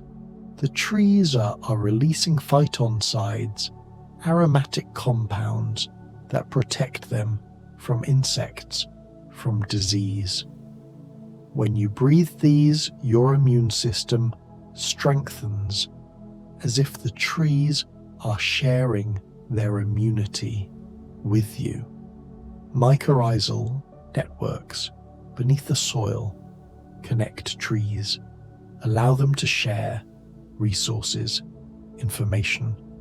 Maybe we tap into something deeper than physiology, something about connection, about belonging to the living world, to something larger than ourselves. This touches on the 8th law of health. Trust in divine power, not necessarily religious, though it can be, but trust in something beyond your small self. Some people call it nature, universal intelligence, God, the Tao, life force. The name matters less than the recognition that you are not separate, you are not alone, you are held by forces that sustain galaxies, that beat your heart, that grew you from a single cell. This trust relieves anxiety when you truly believe that you are part of an intelligent system, that life wants to flow through you, that health is your natural state. Then healing becomes less about fighting and more about allowing, removing obstacles, providing conditions, then trusting the innate wisdom to do what it has always done: heal, repair, regenerate, optimize. The 8 laws: nutrition, exercise, water, sunlight, temperance, air, rest, trust, cover everything. These 8, practiced consistently, prevent most disease, reverse much disease. They cost little. They require no technology, no specialists. They're accessible to almost everyone, yet they're ignored in favor of expensive interventions applied after disease develops. Prevention is unglamorous. No one sees the heart attack that didn't happen, the cancer that never formed, the diabetes that never developed. We celebrate surgeries, medications, but we should celebrate the unsexy, boring consistency of good habits. The person who walks every day, drinks water, sleeps 8 hours, eats vegetables, they're not trying to be remarkable. They're just not becoming a medical case. And that is the ultimate success. Your body right now is performing approximately 37 trillion chemical reactions per second. In every cell, enzymes working, ions flowing, molecules binding, releasing, transforming, DNA being read, proteins being built, energy being made, waste being removed. All of this happening while you lie here, doing nothing consciously but breathing. You don't have to make your heart beat. You don't have to secrete digestive enzymes. You don't have to filter blood through kidneys, produce hormones, regulate temperature. All of this is handled by autonomic systems, by cellular intelligence that is both mechanical and miraculous. Science can explain the mechanisms, but explaining how doesn't explain why it works, why order emerges from chaos, why healing happens, why life persists. Total physiological rest is about surrendering control, recognizing that you cannot force healing. You can only create conditions, then rest deeply enough that your body shifts resources from surviving to thriving, from stress mode to repair mode. This happens in deep sleep, in meditation, in states of profound relaxation, where you're not doing anything, where you're allowing everything as you lie here, muscles releasing, breath slowing, mind quieting.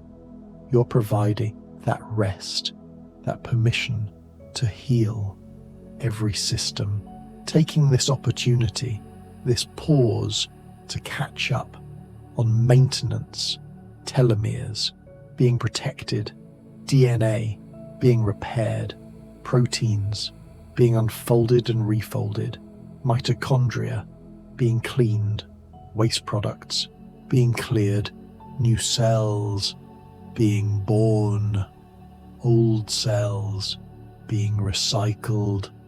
Autophagy, that word, means self-eating. It sounds alarming, but it's actually beautiful. It's your cells digesting their own damaged components, recycling them into new building blocks. It's cellular housekeeping. It increases during fasting, during sleep, during exercise. It's one reason why these stressors, small amounts of challenge, actually improve health. They trigger cleaning processes to keep you young, functional, resilient. The mitochondria, those ancient bacteria that merged with our cells 1 billion years ago, are the powerhouses generating ATP. They have their own DNA, separate from nuclear DNA, passed down only through mothers. They're sensitive to damage from oxidative stress, from toxins, from lack of nutrients. When mitochondria fail, energy fails, fatigue, brain fog, muscle weakness, early aging, all can trace back to mitochondrial dysfunction. Supporting mitochondria means providing B vitamins for the Krebs cycle, CoQ10 for electron transport, magnesium for ATP binding, iron for cytochromes, carnitine for fat oxidation, but also it means reducing oxidative stress through antioxidants, through reducing toxin exposure, through improving sleep. Everything connects. Everything affects everything. You're not a collection of parts. You are an ecosystem, a flowing system where change anywhere ripples everywhere. This is why single interventions rarely work. You can't supplement your way out of a bad diet. You can't exercise away chronic stress. You can't sleep away a life lacking purpose. Holistic health isn't a buzzword. It's a recognition of reality, of interconnection, of complexity. But complexity doesn't mean impossible. It means approaching from multiple angles, small changes in many areas, compounding over time. You don't have to be perfect. You don't have to do everything. You just have to do better today than yesterday. Be slightly more consistent this week than last week. Over months, years, these small improvements transform everything. The body is patient. It will wait for you to provide what it needs. It will compensate adapt, work around deficiencies and damage for years, decades, until it can't, until systems start failing. But even then, often, it's not too late.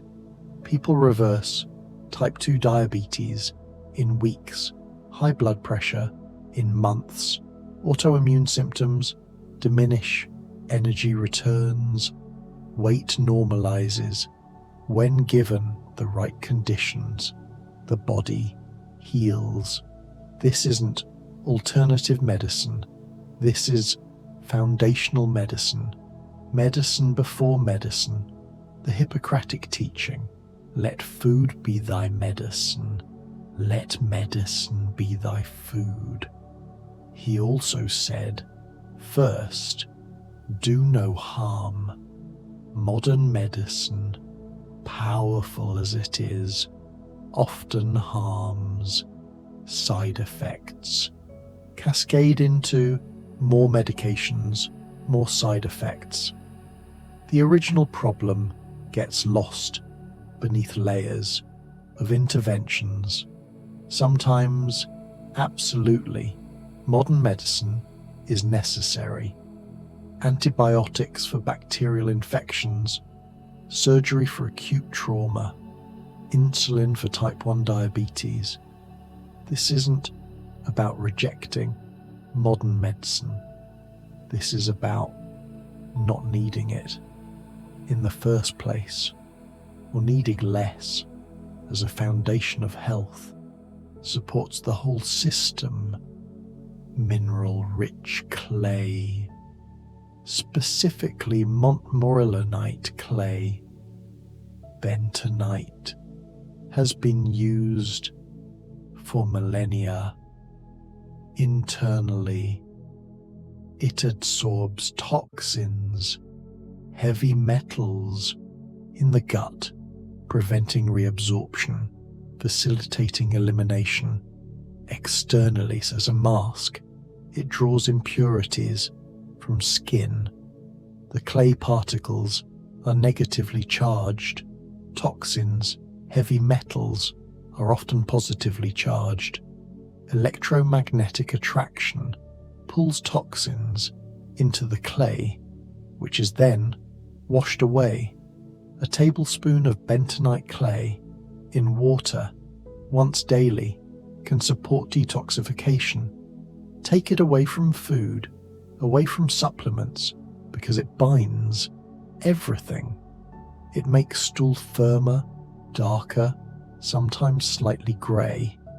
This is normal. This is the clay carrying out what needed to leave. Some people feel slightly worse for a few days when starting as toxins mobilize. This is called a healing crisis or Herxheimer reaction. It passes, push through, or reduce the dose, then increase slowly. Externally, a clay mask on your face or a clay bath, full body, allows absorption through skin. The largest organ, your skin, breathes, absorbs, excretes. It's not just a barrier, it's an interface, a living membrane between inner world and outer world. What you put on it matters. Commercial products full of chemicals, fragrances, preservatives, parabens, these absorb into bloodstream, burden your liver, disrupt hormones. Simple is better. Clay, coconut oil, shea butter, essential oils, if tolerated. These are gentle, effective, non-toxic. Your great-grandmother didn't have a bathroom full of products. She had soap, maybe oil. She washed with water. The modern obsession with products has created an epidemic of skin problems, eczema, acne, sensitivity, sometimes less is more. Sometimes just stop putting things on and let your skin remember how to regulate itself. The skin produces its own oils, its own pH balance, its own microbiome. When you strip it with harsh soaps, then moisturize with petroleum products, you disrupt natural function. Better to use gentle cleansers or just water. Let your skin adjust. For a week or two, it may seem oily or dry. This is transition. Then it equilibrates and often looks better than it has in years. Reducing what you put on is as important as what you put in. Both represent toxic load. Environmental toxins accumulate. Your liver can only process so much. When overwhelmed, toxins get stored in fat tissue. They sit there for years, causing low-grade inflammation, disrupting hormones, contributing to disease. Detoxification isn't a one-time event. It's ongoing, daily. You detoxify through breath, through sweat, through urine, through stool, through tears. Even support these pathways. Breathe deeply, sweat regularly, sauna, exercise, stay hydrated. For kidney function, eat fiber. For bowel movements, at least once daily, preferably 2 or 3. If you're not eliminating regularly, toxins recirculate, reabsorb. This is why constipation creates so many problems. It's not just discomfort, it's auto-intoxication, poisoning yourself with your own waste. Fiber, soluble and insoluble, both matter. Soluble fiber, like in oats, chia seeds, beans, forms a gel, binds cholesterol, feeds good bacteria. Insoluble fiber, like in vegetables, whole grains, provides bulk, scrubs intestinal walls, promotes motility. You need both types. From varied plant foods, 35 to 50 gram per day is optimal. Most people get less than 15. High fiber diets are associated with lower rates of colon cancer, heart disease, diabetes, obesity, all cause mortality. The fiber itself isn't magic.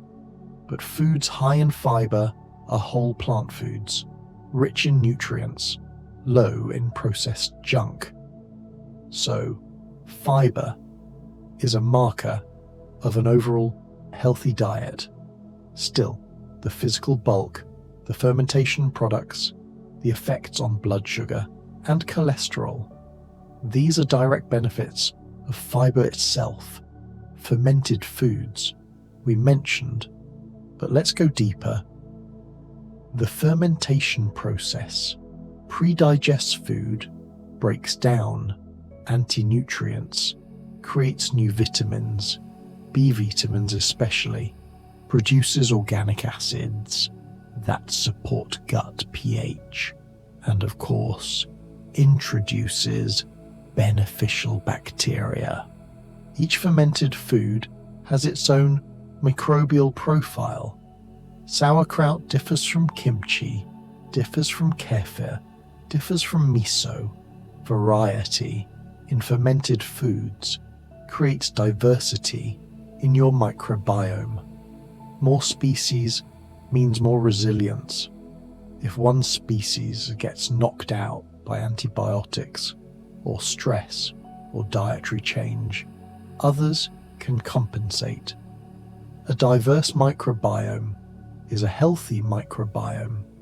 Research shows that people in industrialized nations have lost 30 to 40% of species diversity compared to people in traditional societies.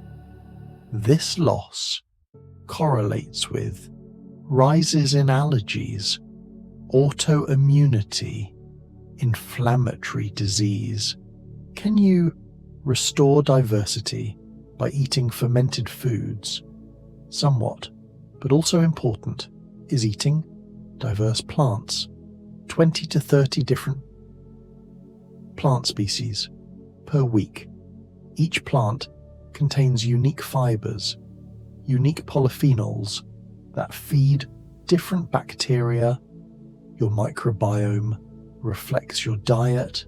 Eat processed food, you get a processed food microbiome.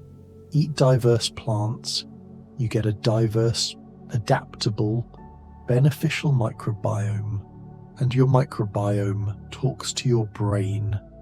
The gut-brain axis is a two-way highway. Stress affects digestion, but digestion affects mood, anxiety, even personality. People who receive fecal transplants sometimes report changes in cravings, in mood, in behavior. The bacteria produce neurotransmitters, produce metabolites that cross the blood-brain barrier, that influence neural firing. You are in partnership with trillions of organisms. They are part of you. You are part of them. This is what it means to be a holobiont, an ecosystem, not an individual.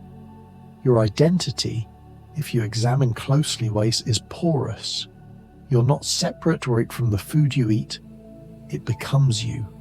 Literally, every cell this is rebuilt from atoms that were recently plants, animals, water, sun, soil, microbes. You are a temporary confluence of elements arranged in patterns that call themselves by your name for a while. Then the elements return to the world and rearrange into something else. This isn't depressing, it's liberating. The you that you think is so solid, so permanent, is actually fluid, changing. You can change your body through changing what you feed it. You can change your mind through changing how you think. You can change your life through changing small daily choices. Nothing is fixed. Everything is process, is becoming, is transformation. Right now, in this moment, you are between heartbeats, between thoughts, between the person you were when you lay down and the person you'll be when you wake. Sleep is death's little brother. You surrender consciousness. You trust that you'll return, and you do, slightly different, rested, repaired, renewed. Every morning is a small resurrection, a chance to begin again. The minerals that we've been discussing all night are not separate from this mystery. They are participants in the great work of being alive. Magnesium, allowing muscles to relax after contracting. Sodium and potassium, creating electrical gradients that allow thought. Calcium, signaling between cells. Zinc, reading DNA. Iron, carrying oxygen. Iodine, setting metabolic rate. Selenium, protecting from oxidation. These elements, forged in stars billions of years ago, scattered through space by supernovas, collected into planets, weathered into soil, taken up by plants, eaten by you, now, arranged in patterns that allow consciousness to contemplate itself. You are literally a star matter, aware of itself, looking back at the stars, recognizing kinship. Science tells one story, mysticism tells another, but they're not contradictory. They're complementary perspectives on the same inexplicable wonder of existence. You can appreciate the biochemistry and still feel awe. You can understand mechanisms and still experience mystery. Both are true, both are necessary for full comprehension, which is probably impossible anyway.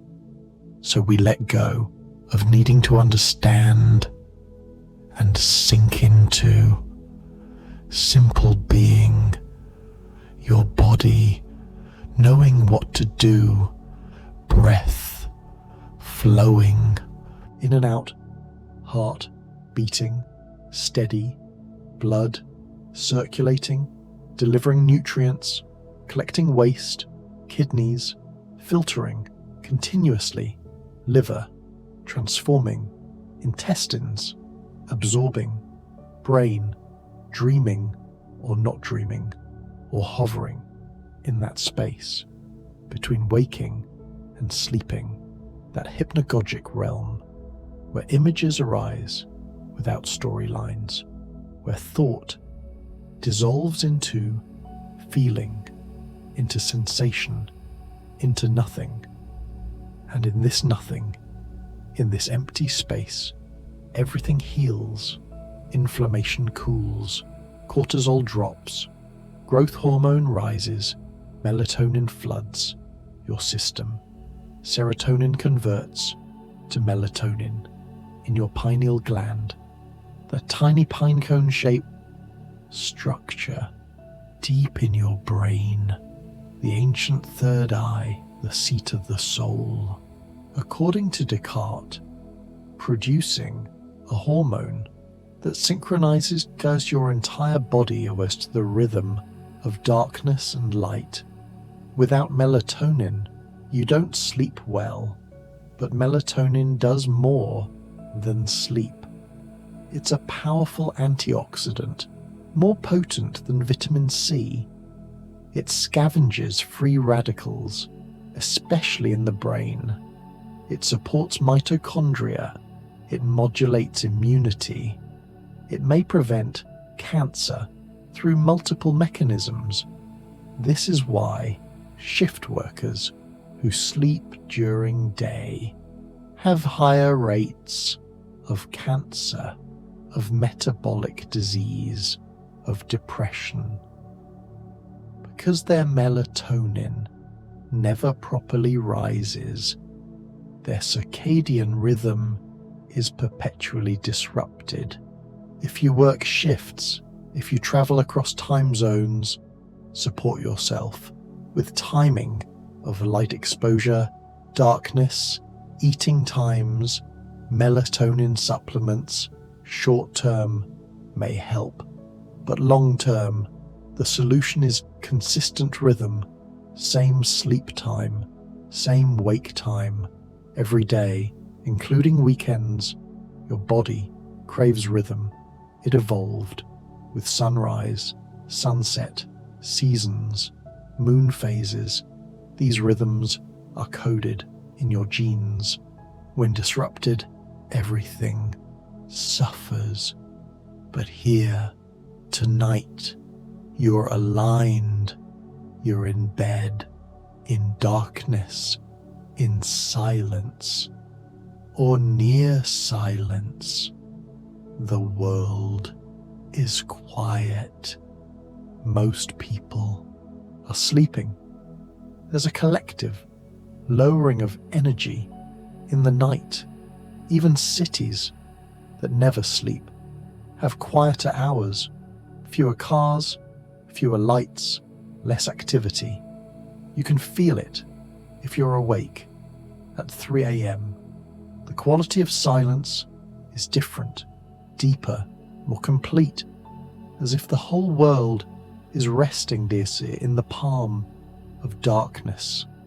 And you are part of this great rest, this necessary pause between days, your personal darkness merging with universal darkness, your personal healing mirroring the planet's healing, which happens when humans sleep, when we stop consuming, producing, moving, disturbing. For a few hours, the earth can breathe, can recover from our constant activity. This is not to make you feel guilty, just to recognize connection. You're not separate from nature.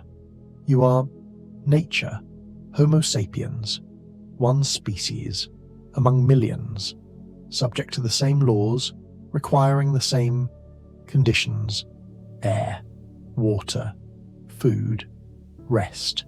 No amount of technology changes these fundamental needs, so we honor them, these simple needs. We honor the body, this temporary vehicle. We give it minerals, we give it clean water, we give it sunlight and darkness, movement and rest. We give it real food, and in return, it gives us everything, every experience, every sensation, every thought, every emotion, every moment of this brief, improbable existence. Gratitude might arise, or it might not. Either is fine. There's no should here. Just gentle recognition that you have a body and it's doing its best with what it's been given. And tonight, you're giving it something precious. Rest, deep, total, physiological rest, where nothing is required, where you can finally let go.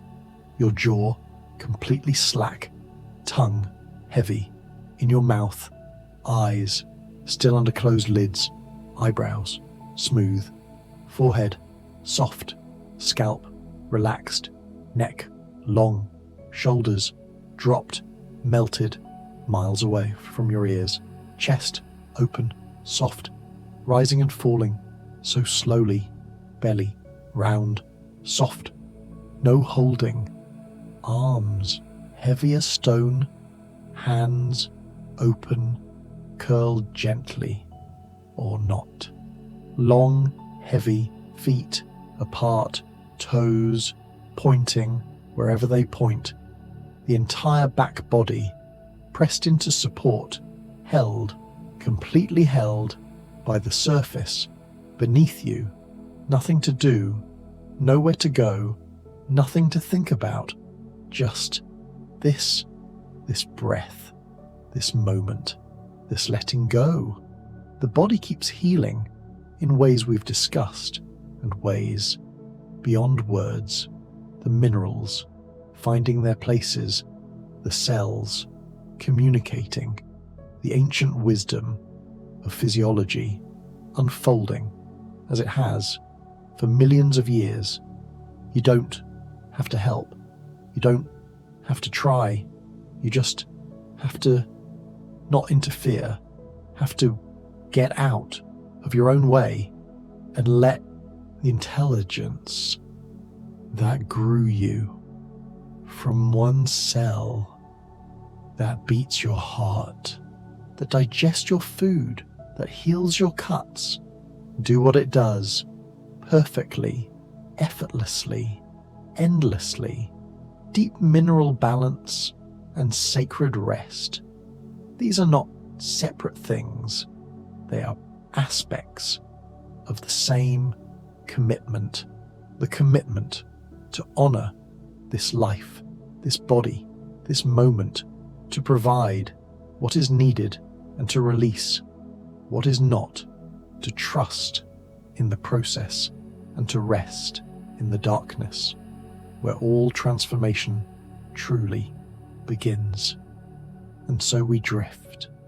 We continue drifting through these inner oceans, these rivers of minerals, these highways of healing, not needing to arrive anywhere, just floating, suspended, held in the vast dark, where healing happens, where regeneration blooms, where you become new while sleeping, while dreaming, while dissolving into the space between thoughts, between breaths, between one moment and the next, closing the gut junctions, restoring tight junction integrity, reduces the mineral drain dramatically. The two systems heal together, support each other. You can't fully heal cellular balance without addressing the absorption, the miracle of mineral restoration. Let's end where we began. This system, this electric metallic current flowing through your fluids, has the power to rebalance, to recalibrate, to forgive decades of depletion and try again. This regenerative capacity is hope, is grace, is biology, telling us it's never too late, even if you've stripped your stores with stress, with caffeine, with processed salts, with exhaustion. If you stop, if you support, if you nourish, the electrolytes will try to come back, not always instantly, not if depletion is profound, but often enough to matter, enough to extend life, enough to feel charged, to function, to live with energy. Again, your body is wisdom, is intelligence, is design, so intricate, so perfect, so forgiving. All it asks is that you listen, that you honor it, that you stop the leeching, that you provide what it needs: magnesium, potassium, sodium, calcium, rest, movement, sunlight, love, purpose. Mineral balance keeps working right now, in this moment, conducting your signals, every spark, billions of times per day, pulsing through membranes, firing neurons, regulating hydration, clearing waste, contracting muscles, building bone, maintaining your life without fanfare, without recognition, just quietly, perfectly functioning. Let your gratitude be wordless, be cellular, be deep. Feel it for these elements, for this body, for this life that continues, breath after breath, heartbeat after heartbeat, without your conscious control. You are being lived by something far greater than your small self, your thinking mind. The body keeps healing, the rhythm rests in quiet light, and we'll keep drifting, floating together through health science, through the wisdom of equilibrium, through the dark toward morning. Your breath like tide, your heartbeat like drum, the minerals conducting, restoring, forgiving. Everything connects, everything heals in relationship. You don't need to force it, to control it, to understand it fully. Just support it. Just allow it. Just trust. The body keeps healing. The minerals rest in quiet light and will keep drifting, floating together through health science, looping softly, endlessly, through the night. Sleep now, sleep deep. Your cells are recharging. Your balance is restoring. Everything is well. Everything is healing in its own time, in its own way. The body keeps healing. The rhythm rests in quiet light and will keep drifting, floating together through health science. Sleep